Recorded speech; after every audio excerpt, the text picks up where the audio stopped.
Hi friends, it's Gwen. Today I have another tag for you, and Danny actually just tagged me in this recently. It was an original tag created by her, so I will link her channel down below. And it is the TBR Unread Books Tag, and I did have to write down some notes. The first question was really the hardest, and that was, how many books do you have read and how many books do you have unread? I do not have definitive numbers for you, but read, I have no idea because I unhaul a lot of books, and I actually have a pile back there that you can't see that I'm going to unhaul. Some of them I have read, some of them I have not. I take my books to used, like there's this book exchange place, I think it's actually called the Book Exchange, and you just turn in books and they give you store credit, and then you can use that store credit to get books. So I have done that with a stack of books. I have loaned out books to my sorority sisters that they can have, like just I don't want this book back. So I have no idea how many books I have read, but on Goodreads it says 163, and that 163 does not include any of my children's books. It doesn't include any of my books that I have read for school, and it doesn't include any coffee table type books or cookbooks either. So it says 163, but I'm sure it's much more than that. But last year, in 2014, I read 43 or 43 books. 43 or 44 books, sorry.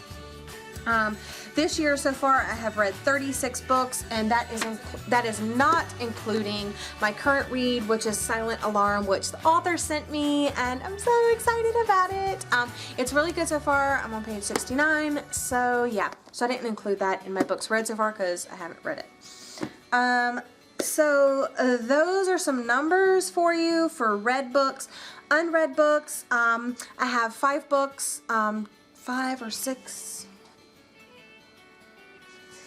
7, probably 7 books, 6 or 7 books to haul in April that I have not done a video for yet. I have, of course, some of there in my unhaul pile that I'm not going to read, and I have 73 plus a few books up there, like coffee table books, like my Charles Dickens, my Henry David Thoreau, my Christmas stories, and a field guide to the birds, my Think Happy Be Happy. So I have some books that I really don't count on my TBR shelf, but the ones on my TBR shelf, 73. So yes.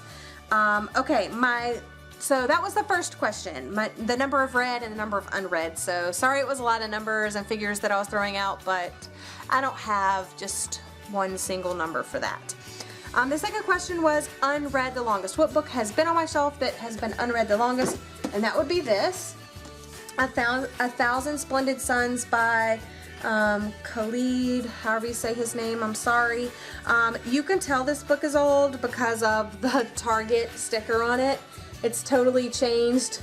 Yeah, I got this book a long time ago. Let's see, probably, what year did this book come out? 2007? I probably got this book in 2007. I had to read The Kite Runner for my freshman year in college when I was at the University of Tampa, and same author, so I picked this book up and I have not read it. And I keep wanting to unhaul it just because I don't think I'm ever going to read it, but I've just heard that it's so good. And I never did finish The Kite Runner, so I actually need to go back and read The Kite Runner, and then I'll probably read this. Yeah, it's been on my shelf for a very long time. Question number 3, the number 1 book on my TBR is Fallen Kingdoms by Morgan Rhodes. I have books 1, 2, and 3 all in hardback, and I am super excited to get into this. Yeah, what more do I need to say? Question number 4, book you want to read but you don't own, and that will be Morgan Matson's Amy and Roger's Epic Detour. It has been on my Amazon wish list forever, and I have gone to Barnes & Noble several times to try to look for it, and it's not there. I went to Books A Million several times. In fact, I went just yesterday, and it was not there. And in fact, I can't find any of her books in the store. I've asked them, and I don't even know if they're all sold out, if they just don't carry them, or what the issue is. But Morgan Matson, your books are not in my stores, and it's driving me crazy. So I think I'm just gonna have to break down and order it online, which I really don't like doing, because when you order it online, unless they do a super great packing job, the little corners of the thing, the dust jacket will be bent, and I'm sorry, but it is so annoying when that happens, and the frustration. So I just like to pick it off the shelf. That way I can pick out which book I like myself the best. I mean, I've seen books in stores that the dust jacket is on crooked, and I don't know, it just annoys me to no end. So I'd rather buy it in the store so I could pick the book myself, but when I order it online, it's someone else picking out my book, and I don't really like that. So I prefer to do it myself, but I think if I ever want to read this book, I'm just going to have to buy it myself from online. Question number 5. Book you don't remember buying but still haven't read. I kind of remember buying all of my books because I really started buying a lot of books. Like when I started BookTube, of course, and I would probably pick one of my Patricia Cornwells just because, like, when I actually got them, I mean, I have no idea, I've just been collecting them for so long. I didn't even include those in my numbers of read and unread because I don't remember which ones I've read and which ones I haven't read. Long story, but anyway, I picked up Far From You by Tess Sharp. Yeah, I've had this book on my bookshelf for a while. I don't quite remember when I bought it or where I got it from, probably Barnes & Noble, and haven't read it yet. I don't know. What do you want me to say? Gotta read it. Okay. Question number 6, a book you have lying around that you don't know if you'll ever read but you don't want to give away yet. I'll probably never give this book away because my mom gave it to me and I really love this lady, but it's such a huge book and it's so daunting to even think about. And I've talked about it before, but that is Jane Goodall's The Woman Who Redefined Man. I think this is edited by Dale Peterson, or I don't know if he wrote it, or I don't know. Yeah, it's Jane Goodall, The Woman Who Redefined Man, and it's by Dale Peterson.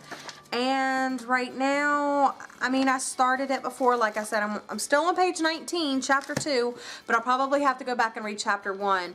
My mom got this from a library book sale in Annapolis, Maryland, and yeah, I want to read this really bad because I love Jane Goodall. My mother loves Jane Goodall, but really, really, really thick, and I just... so thick, so thick. Number 7, book you feel guilty for not reading yet. And I do not feel guilty for not reading any of my books.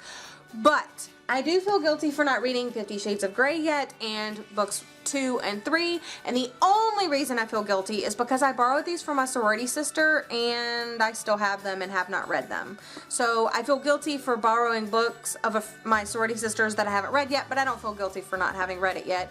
I'll get to it eventually. I know some of you are like, oh, she hasn't read 50 Shades of Grey yet. But nope, sure haven't. I haven't seen the movie either, so there's that. Question number 8, last question. Book series you have heard a bunch about, but you have no interest in reading. And I hate to say this, but probably the Laini Taylor, what is it? The Daughter of Smoke and Bones trilogy. I have book 3, and the only reason I picked up book 3 is because it had the exclusive Barnes & Noble edition signed art print inside, which I have shown in other videos. I'll show it once again. It is in that little cellophane envelope, but here's her signature and this is what it looks like.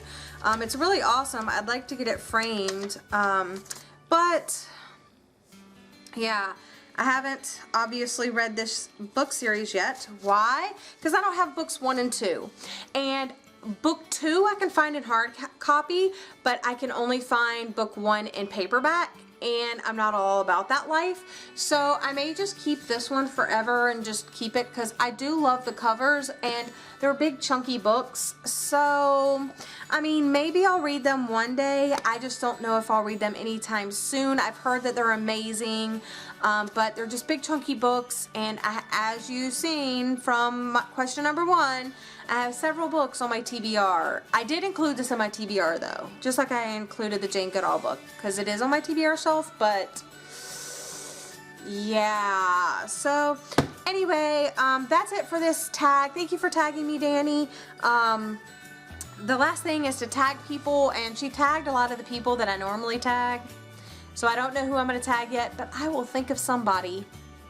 and I will leave your name here at the end of the video, and I'll let you know on Twitter. But that's it for today, guys. I hope you've enjoyed this tag. Even if I didn't tag you, please go ahead and do this tag. It's pretty simple. It's very interesting. You go around and count all the books, and it just kind of lets you know how many books you have sitting around that you haven't read yet. But yeah, I'll see you next time.